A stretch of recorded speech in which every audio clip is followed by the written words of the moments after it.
What's going on, Steve? How you doing? Hey Joe, I'm doing great. Thanks for having Awesome. me.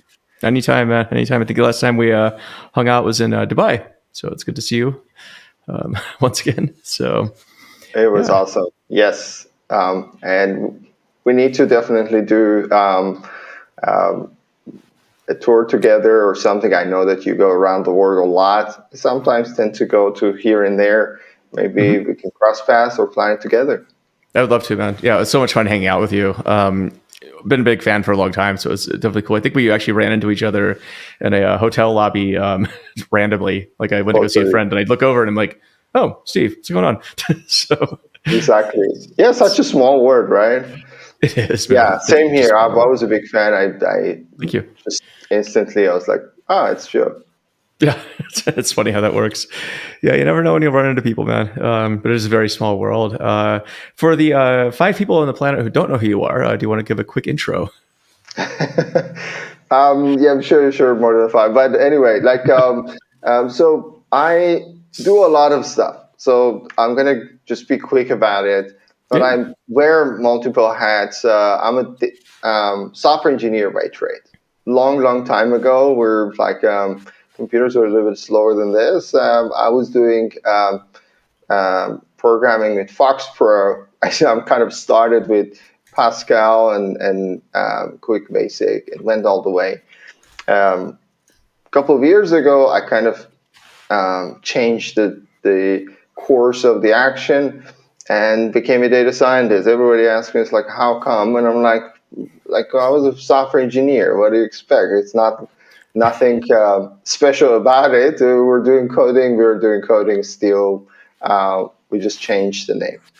Um, I worked for multiple companies as a head of data science and chief data scientist here in Australia. I was working for the National Research Centre, Oh for wow. the Australian Computer Society, and a couple of startups and scale ups. Uh, but these days, I mostly work for non for profit projects and specifically the global responsive AI community at ACM is something that I'm very passionate about, and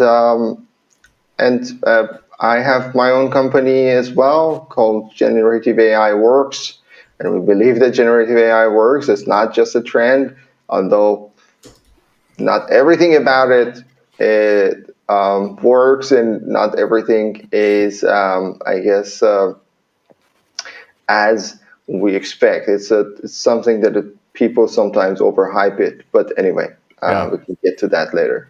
Yeah, for So sure. yeah, that's about me. Yeah, you're doing a few things. So, and I think in your spare time too, you find time to globetrot and do quite a bit of speaking as well.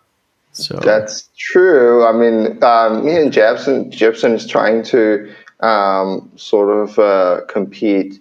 I think he beats me on the number of travels, and I mm, probably beat him on the miles because I'm from Australia and it's very far away. So imagine any time I'm going to any destination, I'm like at least 10 hours on the hmm flight. So yeah, that's a fun thing to do. Like a lot of people just know me based on LinkedIn for those who know me. But yeah, the thing is that um, I actually have a huge face-to-face project going around the world, speaking for in conferences and running events.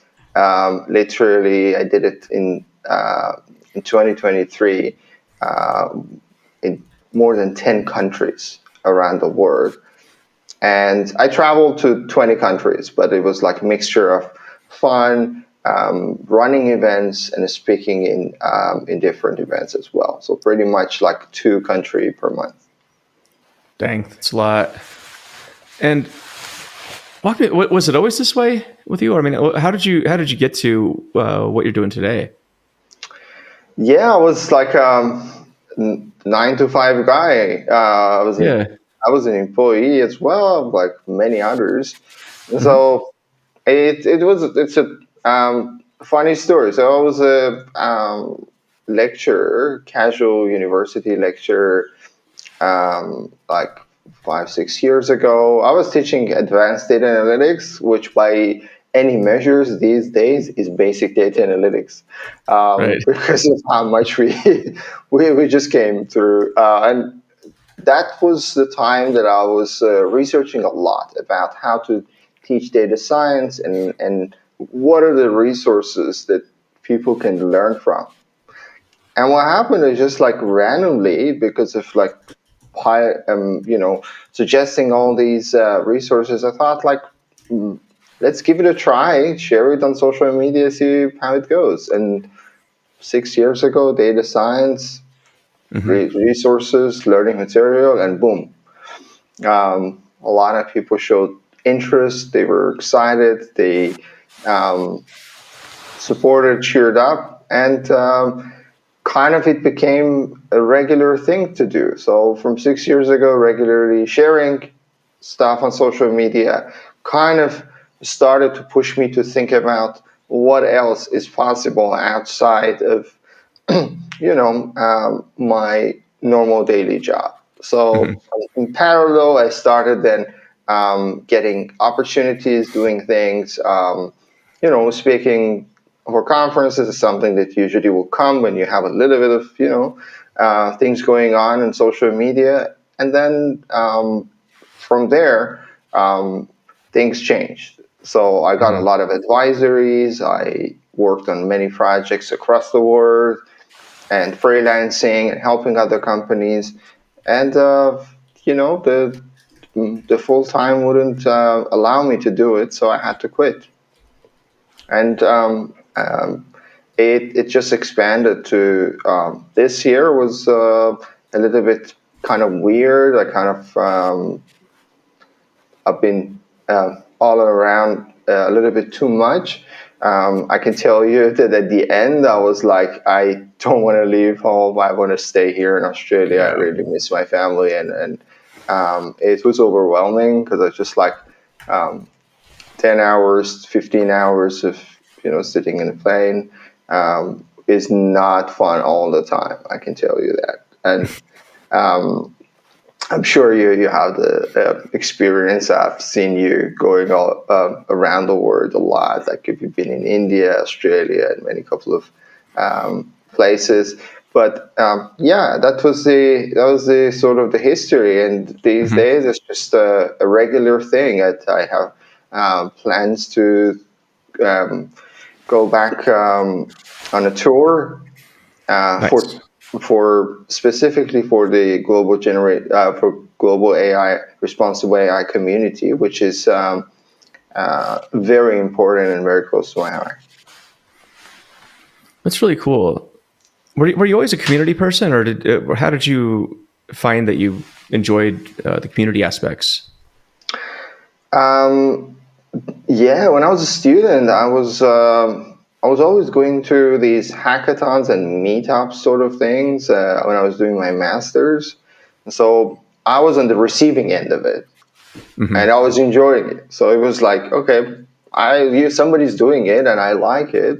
Maybe one day I can do it for the rest of the community. I was always fascinated how a community project come together with a lot of volunteers, not much fundings, and everybody would enjoy, everybody would learn and be excited about the future and next event.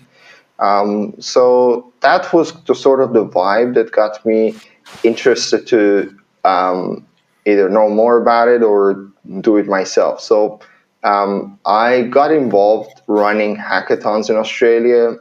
It Oh, wow. was awesome for me when I was a um, post grad student. I got to know a lot of data science leaders. Many of my cohort were there, and because it was a weekend thing, you would see that people who are very excited and very hungry and very motivated would be there. So that's sort of the place to know that kind of people. And I was among all the geeky people like myself, where it just gets you to feel good that it's just like we're not alone. It's other people also Yeah. love doing coding in the weekend, where maybe not many Australians would prefer, where you can go to the beach and do the surfing. Anyway, Right. I don't. I'm not a good surfer, so that was the sort of start, running the hackathons and getting so tired during the event, and after that receiving a lot of great feedback, and kind of seeing that the outcome was the motivation. And um, I remember the major one where kind of hit the core when I was at Australian Computer Society on Friday. My CEO called me. So the CEO was like a very direct, blunt person. It just called me. It's like, I want to tell you something. I think you can run a national-wide hackathon, but you have only 8 days to do it, and Oh, that's it. I don't want to hear anything. Just do it. Bye. And I'm like, okay. okay. I don't have a lot of wiggle room. Let's see what we can do. So it was during COVID. So the reason was because Australia announced that we're going to have a surge around the Easter's, because people are going to go out, and it was like for now Australia is okay. We have managed COVID, but we are going to have a surge. People are going to get COVID, and this is going to be huge for our nation. And Hmm. the CEO was like, as a computer society, we might be able to do something. Let's run a hackathon. Let's ask people to stay at home and do this, and maybe we can flatten the curve. And that was the name of the hackathon, Flatten the Curve Hackathon. So me and my team got together in 8 days. We have managed to do the largest hackathon in the history of Australia. Doing 2,500 people joined this hackathon within 8, 9 days of total runway. We managed to bring a lot of interest from other societies. And yeah, that was the moment I was like, wow, it's so powerful. And, it was covered by the news. A lot of media covered it as well. Very interesting projects came forward. Families started collaborating together. It was sort of like a family thing. It was like you could see that, the whole family with the kids and mom and dad are sort of joining the hackathon. And, the dad was the coder, and the rest were also sort of trying to help here and there, and they were in the video. So, yeah, I guess the long story short, that was the moment I was like, aha, things can be done. And yeah.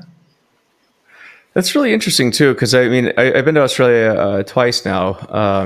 Mainly to speak at data engineering conference there, and it definitely feels like the whole tech scene in Australia is very fragmented.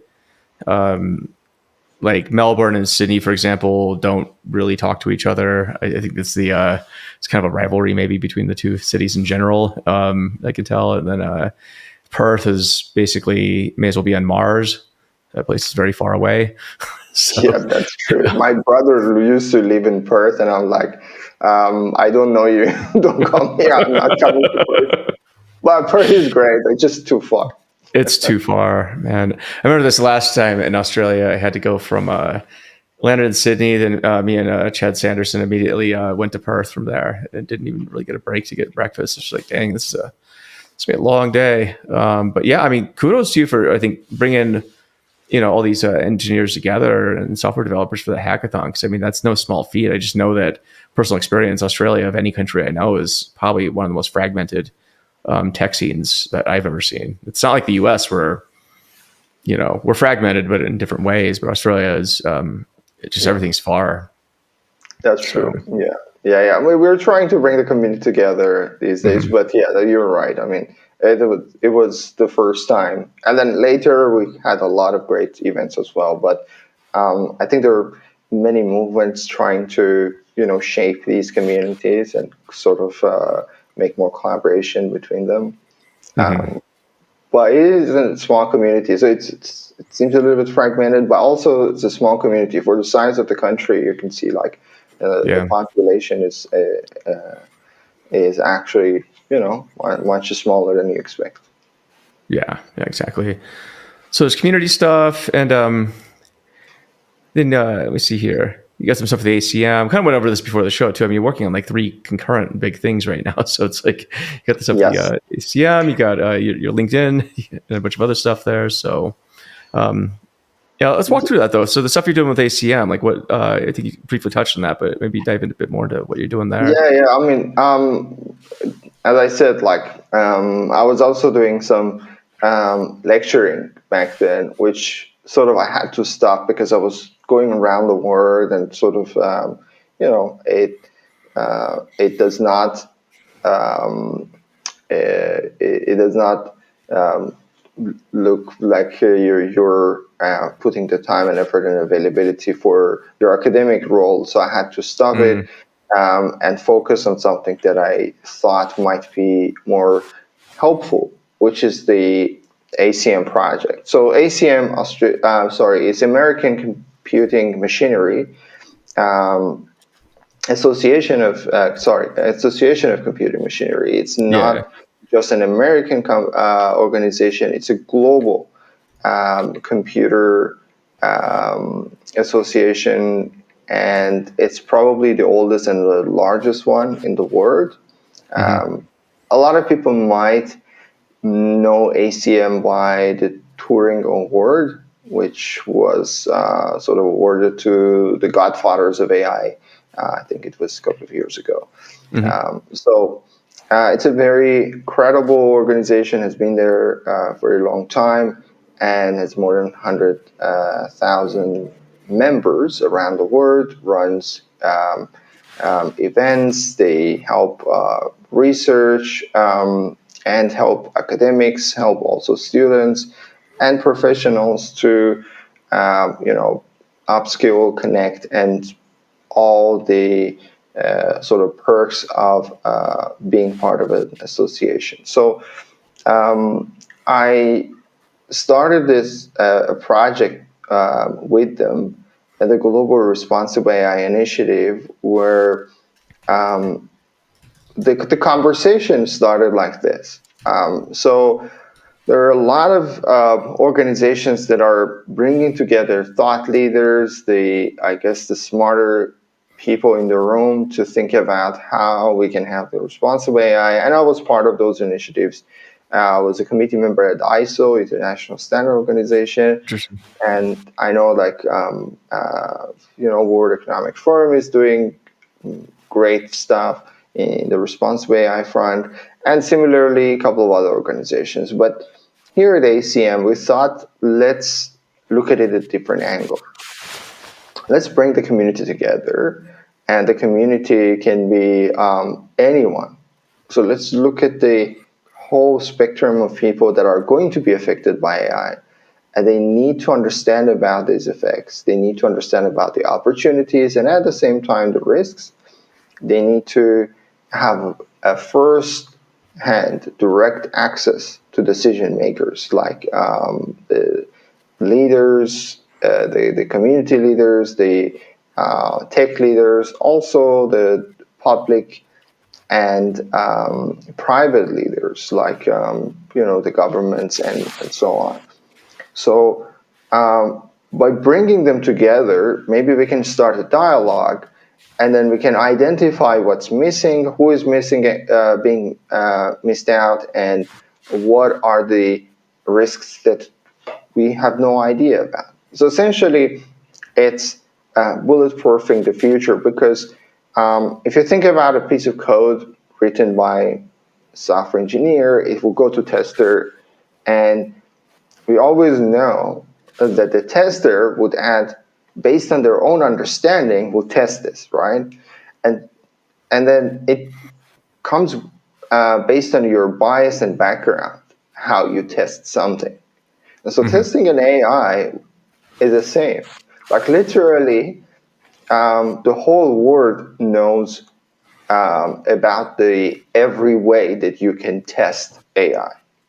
And if you have a batch of engineers or decision makers in a small subset of a country or maybe a couple of countries, it would be good start, but it would not be a holistic approach. And in the long run, it will come and bite you because the reality is AI is becoming as stronger and stronger in terms of the impact, value, and the quality, which means that it would be used more. It would make more decisions. It would be more integrated into our communities. And that is something that you don't want to go wrong. Right. So that's the idea, essentially, bringing community together, thinking, talking about it. And then if something doesn't look right, as a community, we would address it and we would make sure that it would be adjusted and be addressed by the company. What's been the response to that so far? So based on the 8 months of traveling around the world and running the event in, as I said, 10 countries, the response was like overwhelmingly great.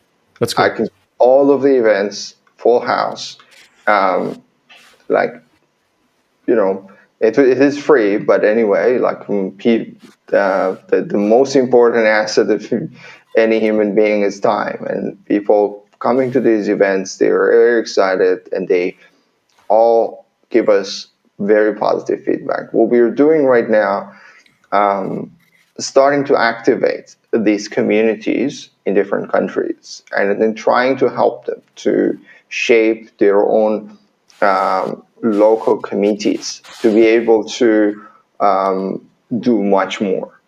So it will be a collection of many local committees that are going to work together, but then also they have their own local projects where they can think about what is the priority for them, for their special geographical location, what is the I guess how is the way they want to do it, and they can connect with their own I guess relevant decision makers. Well, we found that the global projects are great, but then also it sometimes kind of enforces a certain way of doing things to the rest of the world. So by going to the a meetup in Jakarta or in Bangalore, you would have a chance to sit face to face with someone that would bring the element of the trust to the community, and also will make make them to think and talk and discuss the topic rather than just being the receiving end of this. It's really interesting. I hadn't thought about responsible AI on a local versus national level. Are you seeing some nuance in how people have these discussions about responsible AI? Do people feel like this is becoming more of a local issue, or are there overarching trends that you're seeing or discussions around that topic? The most interesting thing about this, actually, you pointed out very well. It's just like when you actually go into local communities and you listen how they run these events and how they start the discussions and how they present it, you will see the differences in nuance discussions. And like the way that they address, the way they start is different. And I'm not going into detail comparing. I just want to tell you, like there is like a country that start with the challenges, and there is another country that starts with opportunities. There's a country that Interesting. starts with culture. There's another one that starts with legal issues. So, and it can be based on the perception of those in the panel discussion, but then you can understand it. How is it relevant to their own local community based on their understanding of what is important and what is expected from them to talk about. So that's just very sort of interesting observation for me. And the solutions that they come about and the way that they think this should be implemented in their own communities and their response to such a global technology is also different. That is the interesting part of like being present in all of these sessions. And I'm just observing this because I'm just third person for them. I think it comes more natural, and it's like, well, what else should we talk about? But for me, Mm-hmm. where it's just that like I was flying from the other country where there were totally different discussions for the same exact topic because we are keeping the topic Interesting. similar, and it's more about talking about opportunities and the impact of AI. That's the major topic that we are running these events. Do you feel like there's, I guess, based on these observations you're having on how these different countries are approaching AI, are they, when we talk about these different countries, are they at the same point with AI in terms of implementation or maturity, or are they of varying No, that's degrees just of like maturity? they're some of them in totally different world. Like Uh some huh. of them are just kind of thinking about the earlier stages of having AI. Like Mm-hmm. they they don't even have the infrastructure, Right. and and most of the conversation is about um, how to like the digital transformation and how to Mm-hmm. get ready for the age of AI. It was an interesting one. It was in a place that we were going to talk about generative AI, and the local leaders they just told us it's just like we're not sure if that's the best topic to talk about because it's just we're so far away from that in order to Mm-hmm. implement or to to do something meaningful with AI. We are still trying to um, make sure that we are leveraging ERP and CRM and Mm-hmm. to have our data captured digitally, and then um, maybe we can push it to I don't know, a data warehouse and make sure the data is collected in a way that is available for decision makers in one place to be used as for analytics, and that's the state of digitalization in the country. Right. So that was an interesting one, and Mm-hmm. yeah, I think that's sort of the reality that you just think about. Okay, then we do need to handhold with these communities to get them ready for the kind of the wave of generative AI, which is coming for everyone, and you Yeah. cannot get away from it. It's just like what what else can you do? ChatGPT is coming for all the jobs in the world, and you're either going to use it and you get the competitive advantage or you're going to lose it. Mm-hmm. Yeah, it's interesting too. And I don't want to name countries' names, but I think that one of them had set up a whole governmental institution about AI, and then so there's the kind of the figureheads of this group, and then kind of behind the scenes, from what I understand, quite a few people working on the project were like, definitely, like, well, cool. So how do we get started with this again? So, but it was a government mandate to do this, and so there's not much of a choice. But I think the questions are really about feasibility and how do you realistically approach, implementing, the practices, the foundations, the infrastructure, everything for AI, and that's a giant question mark for people. I think it's one of those things where nobody's going to. I think I don't think many people are going to try, or countries are going to try and ignore AI at this point, but I don't think a lot of them would want to admit maybe how challenging this might be, because it's something that maybe I'm wrong on that. I don't know. Are people having like open discussions, like saying that this is kind of where we are, where we need to go? I mean, you're hinting at that earlier, but I'm wondering like how much of this is making it into the public versus kind of happening maybe in more private conversations. Yeah, I mean that's an interesting observation. We had like it it's not unanimous. We need Right. to go towards this space, and we need to embrace it more. Or how this is Mm-hmm. something that is still a lot of debate, and some countries are more risk averse. Yep. They would rather not to embrace something that is challenging and we're not very sure about it, Mm-hmm. and that's um, that's an interesting conversation to have with the member of the community, trying to Mm-hmm. understand why and how we can change it, because this is a train that is moving, and I'm not convinced that first of all, there is any way to stop it, um, unless something crazy happens in the world. And I hope nothing crazy happens in the world after pandemic. I don't want any other, uh, I guess, worldwide incident in a negative way.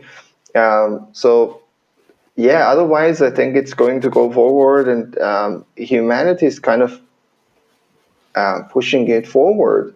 Um, Mm-hmm. for many reasons. It can be greed, it can be hope, um, and I don't see any way around it or stop it. So the other option is just how to embrace it, how to make sure that we leverage it in a positive way, a Yep. responsible way, and then that's the conversation that we have, and that's why we have that community. Yeah, that's awesome. Speaking of communities, I'm kind of switching gears a bit. You also you're really popular on LinkedIn, and you have a whole generative AI project going on there as well. You want to chat about that? Yeah, this generative AI project was a funny one. So I think this is the first time I'm talking about it. But essentially, last year around November, when ChatGPT came out, me and my team, we thought it's a good idea to keep people, I guess, informed about ChatGPT and the rest of the AI application that are coming out of everywhere. So it was sort of overwhelming. I was in Europe. I was kind of enjoying my holiday in Europe when ChatGPT came and kind of ruined my holiday. And then I was Oh.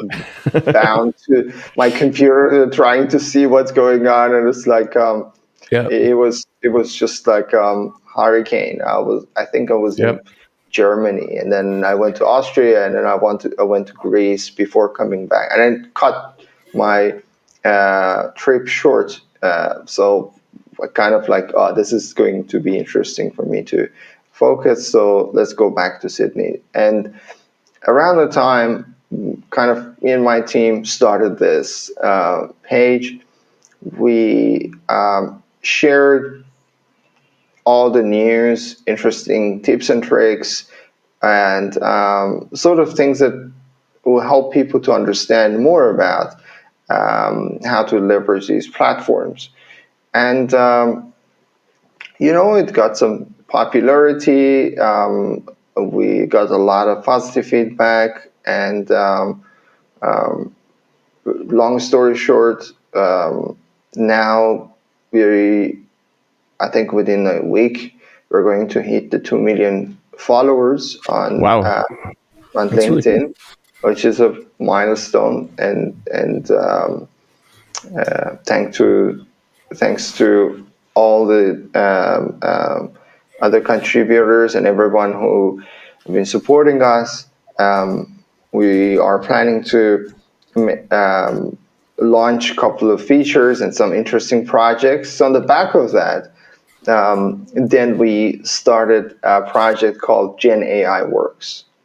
So Gen Mm, AI Works is essentially our attempt to show that generative AI is not only the trend and not the hype, it actually works. I mean, by this time, hopefully everybody kind of is aligned and believes that it works and it adds value. But still, if you would like to know more, you can go to the website, and then we have all these AI applications, a directory of AI applications where you can browse all these generative AI projects that are doing things that are helpful. Like, I don't know, brush up your resume. It will hmm generate, a headshot, a formal headshot.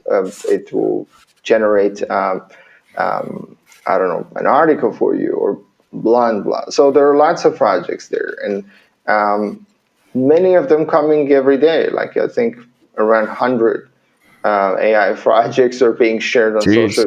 media. New AI projects are being shared on social media every day, and it's just very difficult to keep up. So that's where this project came about. And we are going to also launch our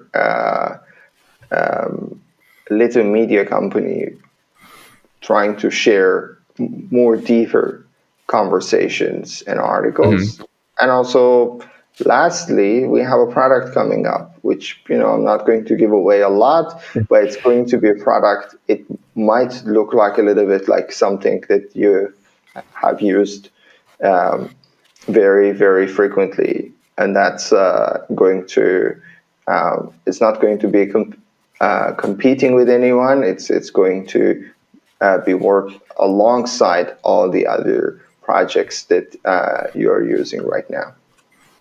Interesting. So something I'd use a lot, like my toothbrush, or I mean, it might be might be it toothpaste. might be something that you use more than your toothbrush, Mm. unless you use the toothbrush a couple of hours a day, which, it would be totally unhealthy. It would.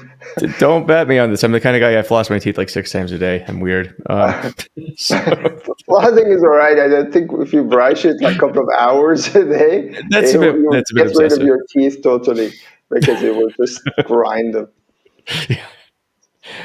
But you look cool Oh, doing that's a it. nice dog. Yeah, cool. Oh yeah, that's my dog Lana. Yeah, in the background here. So the problem is when I'm doing podcasts, my kid just got home from school, but she knows how to open doors. So she'll hop up Ah, on the door and then open it and then walk out. But it's kind smart. of noisy when she does that. Yeah, she's yeah, you're all right. You're pretty smart, aren't you? So Yeah, that's really exactly. cool. I mean, 2 million followers is nothing to sneeze at. That's a very impressive growth. Um, Yeah, thank you. I mean, like, that's. I think that was just a little bit of luck, a little bit of right time, right place, and also, as always, you need to do some hard work. oh yeah. Walk me through this though. I mean, so you have, I think, by most accounts, one of the highest follower counts on LinkedIn. Um, is maybe this is related to the work you've done with this generative AI project and Gen AI Works, but like how did you amass such a huge following?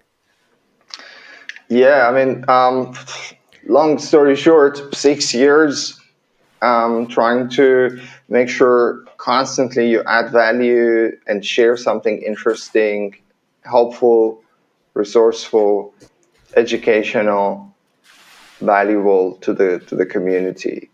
And Mm-hmm. a lot of people ask me, it's like, what was the understanding when you started? because Mm. right now it's easy to say that, like, okay, I need to continue because I have some tractions and some followers on social media. But then when I had like 500 connections, so it was like my um, sort of students, my colleagues, my coworkers, some of the friends, family members, um, I started with having no idea of like what might come out of it. It was just literally, I'm going to connect with interesting people. I'm going to share learning materials, as I said, from the time that I was a lecturer. And I don't know, I was like expecting nothing. I was just thinking about Mm. it feels good, and you get to probably know people, and people would reach out to you and give you some um, positive feedback, and it would be a dialogue, and maybe you learn from someone as you are trying to help them, and that was the understanding at that point. There was no end goal, and Yeah. and as it grow, you will understand about the opportunities and things that might change. You Mm. will get more doors would open. You would get access to things that you never had idea that might be available.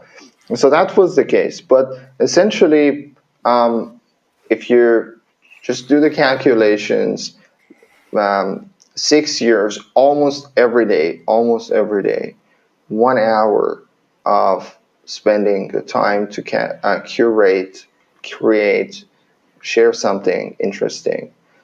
If you do the calculation, it will be a lot of hours. And I can assure you, if anybody in the world is going to start something, is going to spend that time, consistency, and the time that just you can do anything else, you're going to get something done. I don't know. If you run Mhm. that many hours, you're going to go to Olympic. I don't know. If Right. you start learning any sort of music instruments, you would be good at it. That's what I learned. I mean, as you get old, you would learn that things are possible. It's just like people are not motivated to think about the long game.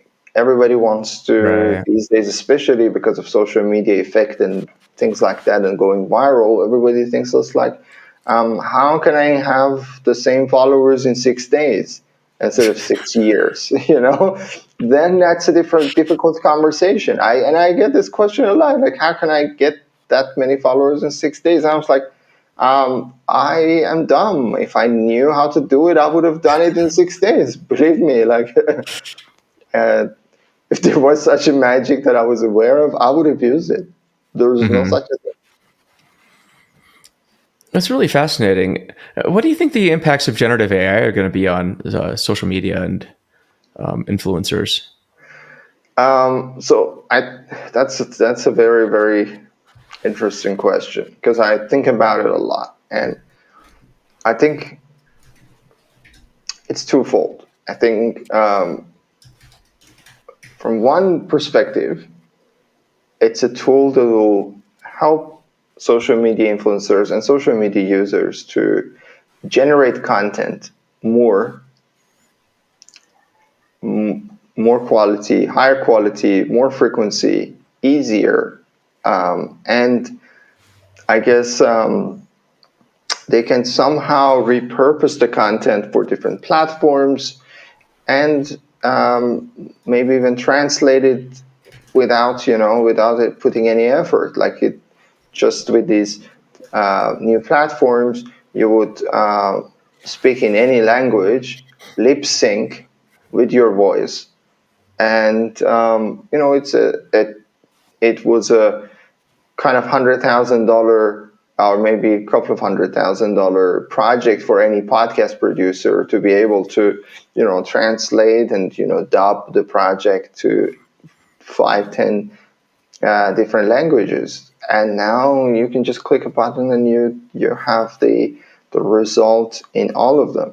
So it opens the door it's just super powerful. It will make a lot of small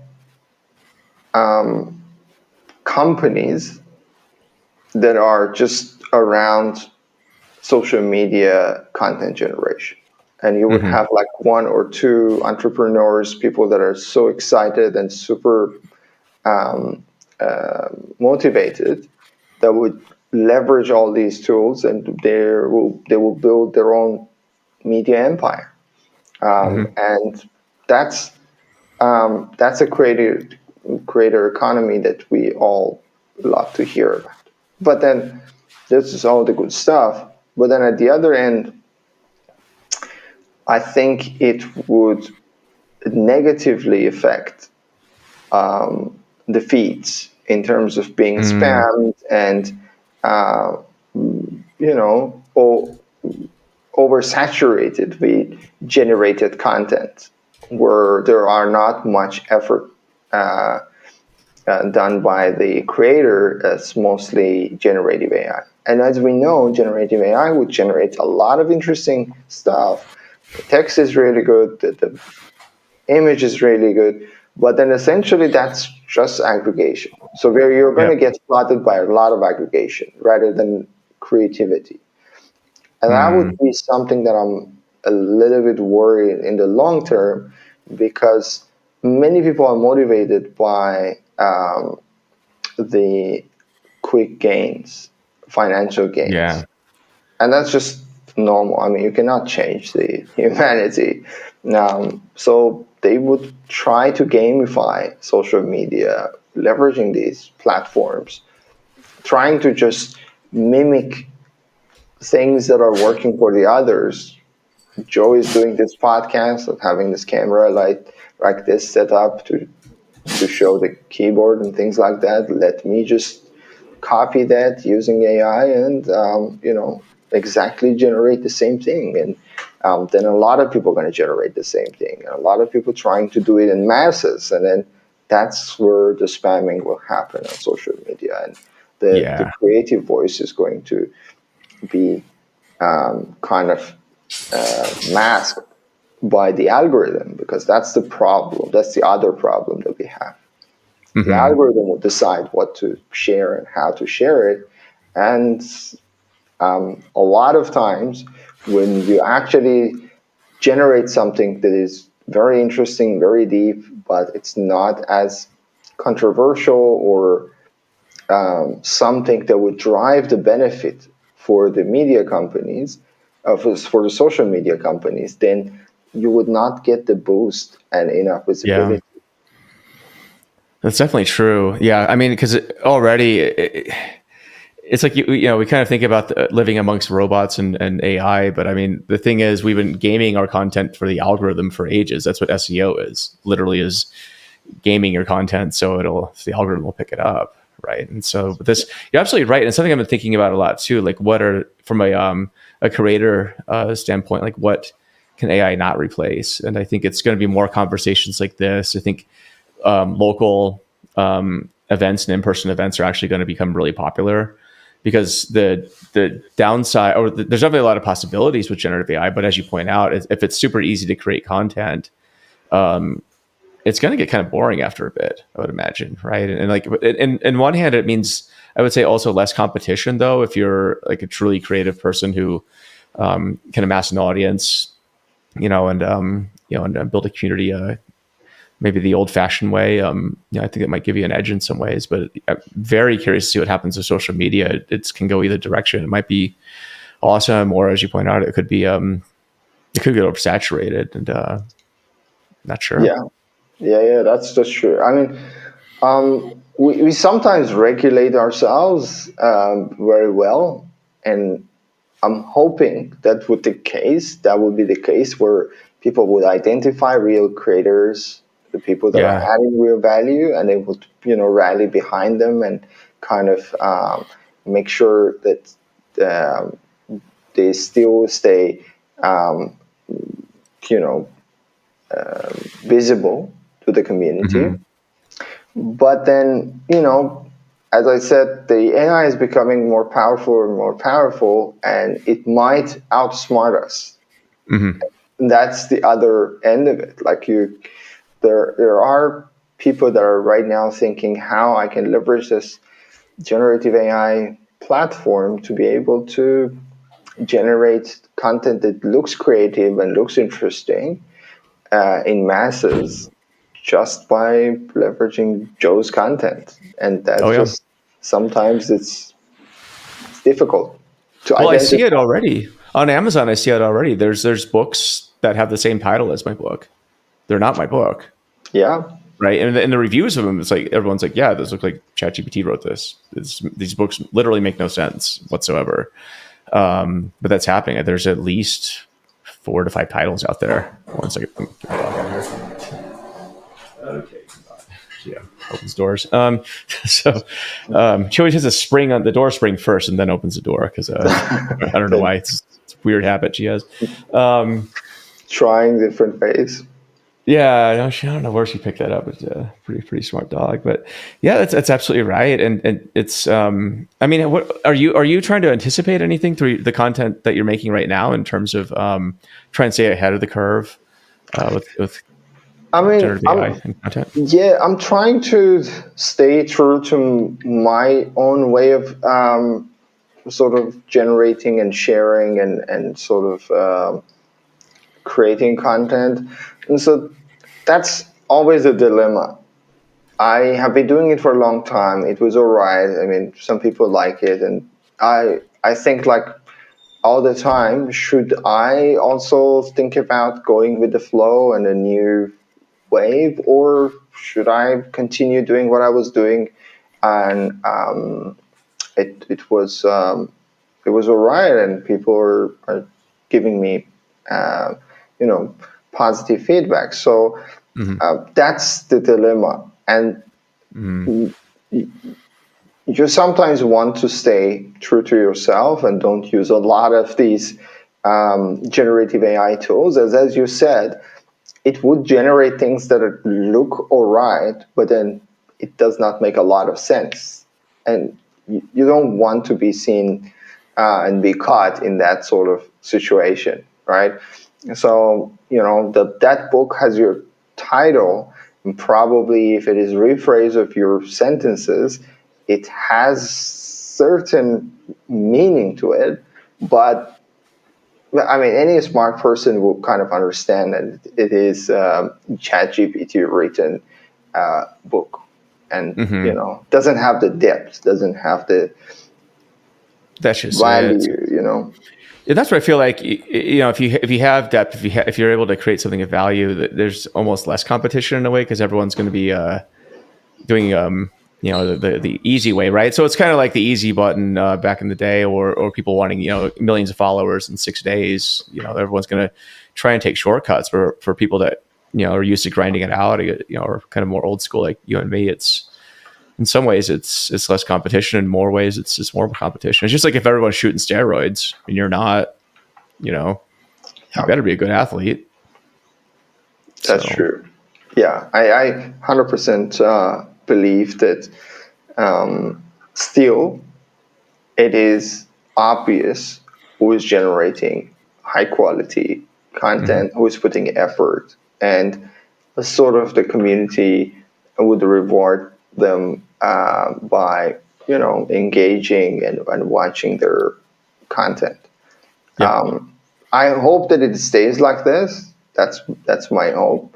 If not, and if it dies, our social media is going to be just bots and sort of spammers and everybody trying to get more attention by gamifying things and identifying the patterns and how to leverage human attention to gain some either visibility or whatever it is. Yeah, it's going to be interesting, man. I'm not sure where it goes. It is going to be interesting, scary at the same time. I'm going to be honest with you. Sometimes you think about like how things can go wrong, and you can find thousands of ways that things can go wrong, and that's just it is not coming from all the doomsdays, random dudes in a cafe. They're like out of three godfathers of AI, which is the smart people. They have the experience. I cannot argue with their understanding of AI. It's not like taxi driver that you might not expect them to talk about AI. So out of three of them, two of them are not. Two of them are not very positive about the future of AI. And you're like, if I'm a bet person, I would probably bet that that's the real future. We are not going to, um, but, that's also how I see things are going forward. Unfortunately, the reality is like, people are greedy. They're going to find ways to leverage these powerful products for their own personal gain. And here we go. It starts the competition, which, usually it's a race to the bottom. Oh yeah, it is, and it's interesting too on LinkedIn. I think today Jepson just got the top voice in BI and maybe the top voice in Tableau as a joke because you can collaborate to those articles. Yes, collaborative articles. It's just like so I think they're using us as human annotators, and they're giving back that little icon for a couple of days to keep you motivated. I mean, we do the same thing to train our dog, give them a little bit treat, open the door, and here we go. Now it opens the door. Don't you, girl? That's right. And petting my dog right here. So, yeah, it's fascinating.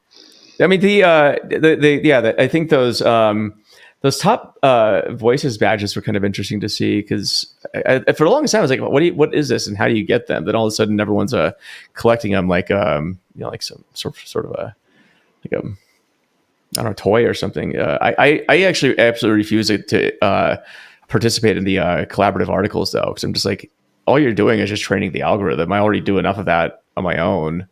My scrolling habits, like, I don't want to be. I mean, it's just going to dilute all the content on there. 100%. No, it's just superficial AI generated questions where you answer, and they use that to train it to be a good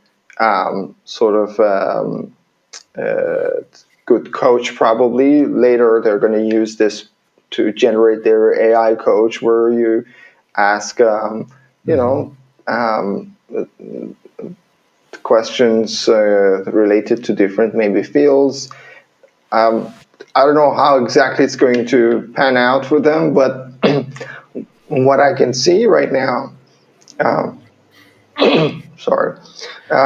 what I can see right now is just like not a lot of thought leaders and I guess experts are actually interacting with them, and I myself have never done it. A lot of them I talk to, they have never tried it. So there would be people trying, and most of them it's just they're excited about that badge and less about the actual value of the content.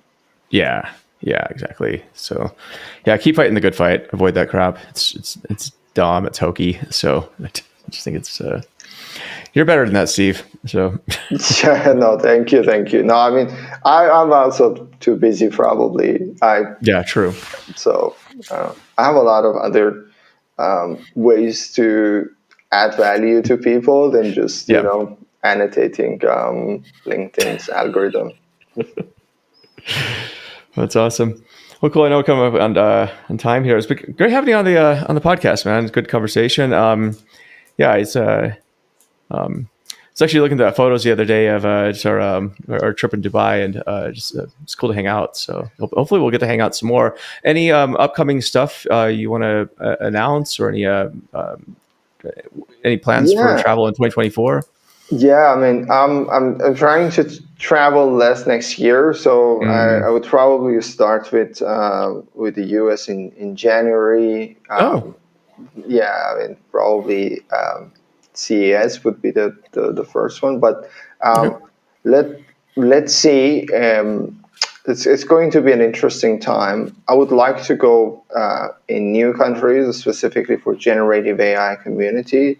Hmm. Some initiatives will come out of this, and we are going to announce it soon. But it is something that I would say, if you're listening to this and interested in generative AI, would love to join this community. How can they find that community? Is it just the Gen AI Works, or is it the Generative AI ASM? at LinkedIn, you can just search. It's a green logo, generative AI. It's it's a web page that shares all the interesting latest news and learning materials that you need to understand if you are leveraging Nice. generative. I literally just typed it in and I got the result. So I'm gonna put this in the show notes. That's really cool. Good SEO there, or I guess LinkedIn SEO. So Yes, no, that's good. Yeah, awesome. I'll follow up now. we kind of we are there. If you search OpenAI or anything, it will bring generative AI as well. Nice. You got a picture of a cat, so it's good to go. So, well, awesome, Steve. It's great chatting with you. So I'll talk to you Thanks, soon, man. Joe. That Hope to was see you somewhere awesome. in the world. Yeah, for sure. Yeah, for Yeah, sure. Next time you come to Australia, we gotta grab a beer. yes, definitely. So, cool. Cheers.